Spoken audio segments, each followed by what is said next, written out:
Are you aware of any changes that may have been encountered during the establishment of St. Clares, for example when the government didn't encourage the teaching of Catholicism?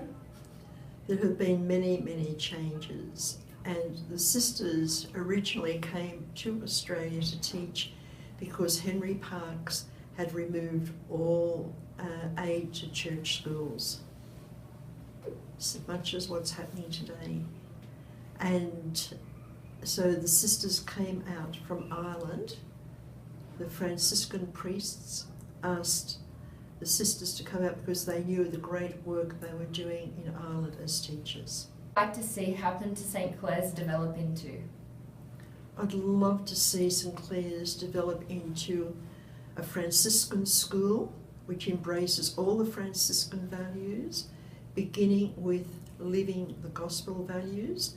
And just as St. Clare was a light to the world, and Clare means light, I would love all the students of St. Clare's to be lights to the world, to go out and to change all the injustices and to not solve, but to bring about really changes at the core of people suffering, homelessness, abuse of all kinds, so all those kinds of things. So you have great challenges ahead, lady. Developments that you have noticed since you were first at the college?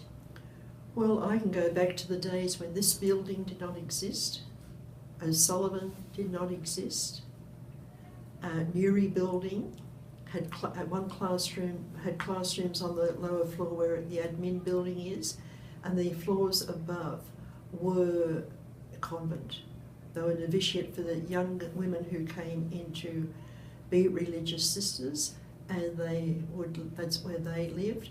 And the Assisi building, yes, it's Assisi building, isn't it? Yes, the Assisi building had the hall upstairs and classrooms downstairs. Are you happy with these changes? Oh yes, yes, because it's meeting the needs of the day. It's meeting all the demands and challenges that are put to young women if they are going to really take their place in the world as leaders, as lights to the world like St. Clare was.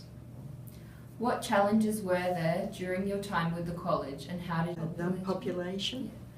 And that sometimes presented difficulties because we still want to achieve, but our numbers didn't allow us to compete with the larger schools. Other areas that we sort of found was sort of the lack of facilities, because the fees were not high, and the sisters often just let families who are struggling come to the school without any demands. And so then that meant that there wasn't surplus money to spend on enriching a lot of the surrounds for the girls. But that didn't seem to matter, because what happened was that what the students may have been deprived of in a way from material things, they more than made up with just the love that the sisters gave to them.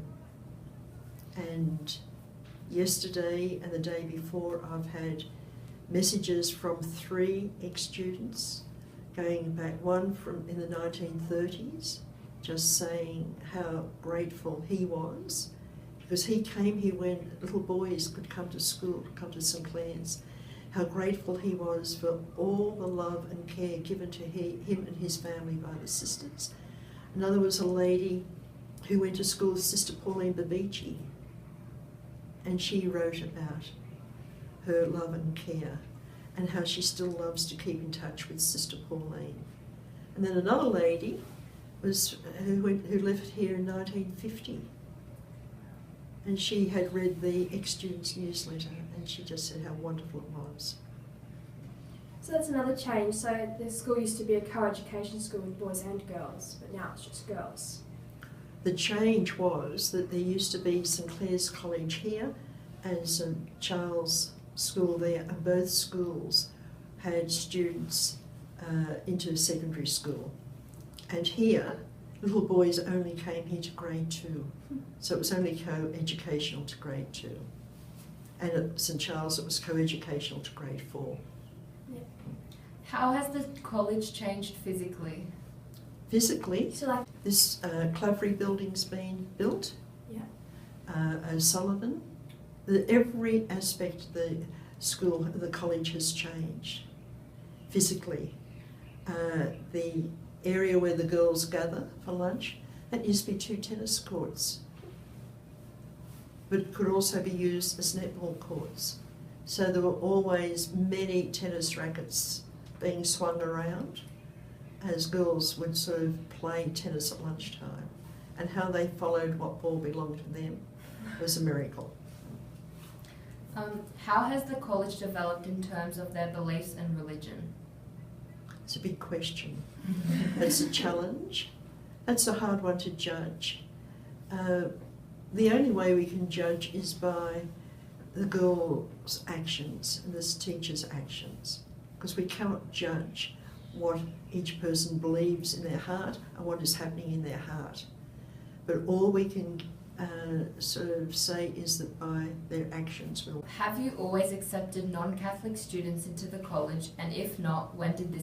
The college has always been open to all people, and if the numbers were very full, well, preference was always given to those who belong to the Catholic religion, because it's a Catholic school. But the college has always been open to individuals, because part of the Franciscan ethos is to believe in the integrity of each person.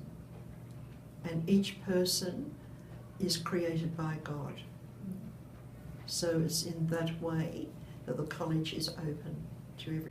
Has the mission and vision of the college changed during your time at St Clares College? Mission and vision has always been focusing on the Franciscan values. They have been expressed in different ways. Question, it's a difficult one to answer, but I would hope that everyone and the leadership team still continues to focus on what these values are. Naturally, they may have changed from when the sisters were here, because the sisters had a lot more immersion in those values. What is the most recent change that has occurred? Most recent change is walk around the classrooms. Walk around, see the colour, see the fantastic furniture, see the glass that's being put into the walls as walls have been removed. So they would be some of the most recent changes, along with the staff seem to be getting so much younger. I think it is I'm getting older. But I think, you know, that's a big thing, and that's great. That's great. And there are also a growing number of male teachers, and that's good because it brings a balance. What was the greatest challenge you have experienced?